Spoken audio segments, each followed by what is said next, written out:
음주병 손이 처벌, 합의 여부에 따라 운전할 때에는 생각보다 많은 집중력이 필요하기에 장기간 운전을 하면 피곤함을 느끼게 됩니다. 정상적인 상태에서도 사소한 실수 때문에 혹은 갑자기 발생한 변수로도 사고가 발생하는데요.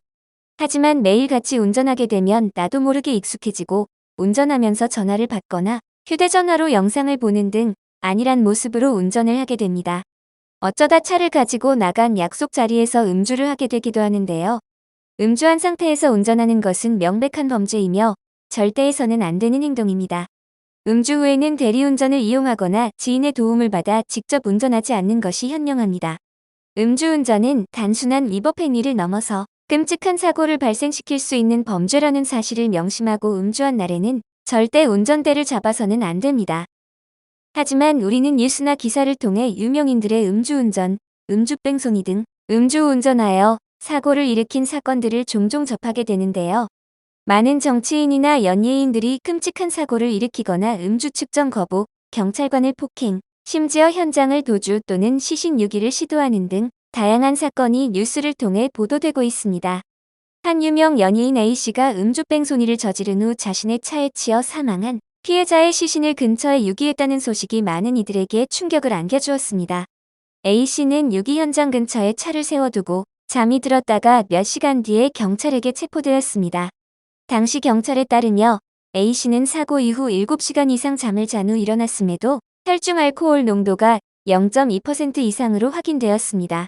1심 재판에서는 심신미약을 이유로 하여 징역 3년으로 감형을 받았으나 2심에서 A씨가 사고가 날지도 모른다고 생각했음에도 고의로 운전을 하여 심신미약 상태에 이르렀다고 판단되어 감형에 대한 판단이 뒤집어졌고 결국 2심과 3심에서 징역 5년이 선고되었습니다. 이 사건은 스스로 심신미약 상태에 이른 것이기에 감형이 불가하다는 판결이 내려진 것으로 법조인들 사이에서도 유의미한 판례로 여겨지고 있습니다. 음주 상태에서는 정확한 사리 판단이 어려워 정상적인 운전이 불가할 뿐만 아니라 사고가 발생한 이후 제대로 대처하지 못해 피해자가 사망하는 등 피해가 엄청나게 커질 가능성이 매우 큽니다. 음주운전 행위 자체만으로도 운전자는 처벌을 받게 되는데요.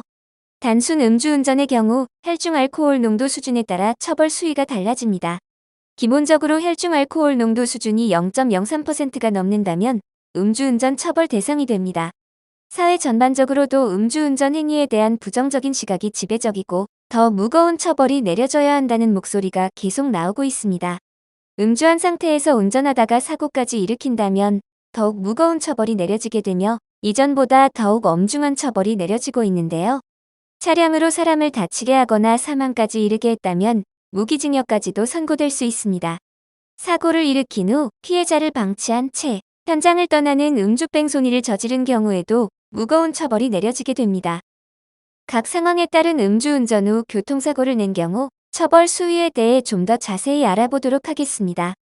술에만 취한 상태로 운전하여 타인의 신체를 손상하는 피해를 입혔다면 1년 이상 15년 이하의 징역 또는 1,000만 원에서 3,000만 원 이하의 벌금형이 처할 수 있습니다.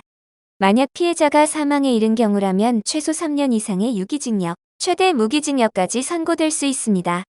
음주뺑소니의 경우 형벌이 가중될 수 있는데요. 사고 이후 피해자에게 적절한 조치를 취했다면 중상해나 사망에까지 이르지 않을 수 있었을 것이란 판단 때문입니다. 실제로 사고 직후에 119에 신고하거나 응급조치를 하였다면 피해자의 상해 정도를 줄일 수 있습니다. 그렇기에 음주뺑소니 처벌 수위는 상당히 높아질 수밖에 없습니다. 누누이 말씀드렸듯이 음주한 상태에서는 정상적인 사고가 불가하기에 해당 사고를 일으킨 것으로 인해 내려질 처벌이 두려워 현장에서 도주하는 경우가 상당히 많습니다. 사고 후 어떠한 조치도 취하지 않고 현장을 빠져나감으로써 피해자가 중상해를 입거나 사망에 이르렀다면 실형 가능성이 매우 커집니다. 음주운전 또는 음주뺑소니 처벌 위기에 놓였다면 신속히 형사 전문 변호사에게 도움을 요청하시는 것이 현명합니다. 본 혐의를 받고 있다면 경찰 수사 과정에서부터 전략적으로 대응해야 최대한 처벌 수위를 낮춰볼 수 있습니다.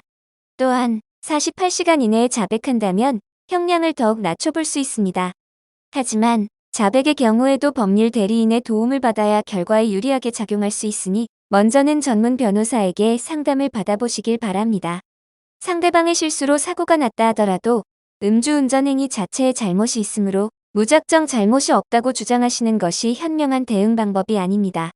자신이 잘못한 부분에 대하여는 진심으로 반성하고 사과를 구하고 그 외의 부분에 대하여는 가중된 처벌이 내려지지 않도록 객관적인 사실을 바탕으로 논리적으로 주장해야 합니다. 재판부는 음주운전과 관련된 범죄 행위에 대하여 죄질이 악하다고 판단하기에 형사 전문 변호사의 도움을 받아 전략적인 대응이 필요합니다. 또한 피해자와의 음주뺑소니 합의 여부도 재판에 상당히 큰 영향을 미치기에 전문가의 도움을 받아 원활하게 합의를 진행하시는 것이 좋습니다. 피해자나 피해자의 가족은 해당 사건으로 큰 고통을 받는 상황이기에 변호사가 대리하여 합의를 진행하시는 것이 긍정적인 결과를 끌어낼 가능성이 큽니다. 음주뺑소니 처벌 위기에 놓였다면 관련 사건 경험을 다수 보유한 형사 전문 변호사에게 도움을 받으시는 것이 현명합니다.